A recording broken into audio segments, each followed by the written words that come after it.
Hey everyone, let's take a look at number 7 and 6.2. We're going to let m be the average value of the function f of x equals x to the fourth, rather, on the interval from 0 to 3. Okay, we're going to find a value c in that interval then, such that f of c is equal to m. And we're to use decimal notation, rounding to 6 decimal places. So remember how we find the average value. I'm going to call that m, as they asked us to. It's basically you integrate the function over the interval from 0 to 3. So that's what I'm doing.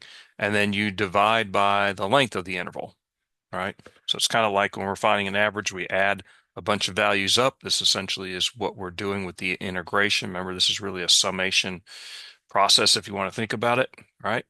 And then average, add them up, divide by the total number. Well, here we're dividing by the length of the interval.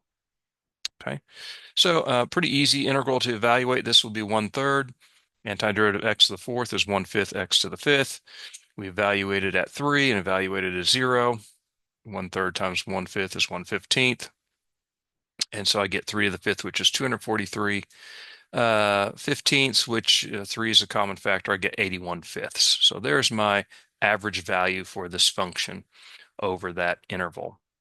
So what do we want? We want to have f of c equal to m. What is f of c? Of course, f of x is x to the fourth, so f of c is c to the fourth. And so we have this equation. We solve for c. We just take the fourth root, right? Both sides, or same thing, taking the to the 1/4 power. If you realize it here, 81, the fourth root of 81 is 3, since 3 to the fourth power is 81. So this becomes 3 divided by the fourth root of 5.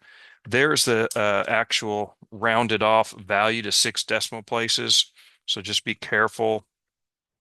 Here it is in the calculator. I've done both the 81 fifths to the 1/4, which is the same as 0.25 power, or 3 divided by 5 to the 0.25 power. You see we get the same thing. So to 6 decimal places, right? There's the 6 decimal place. Notice the next decibel's a 9, or the next digit's a 9.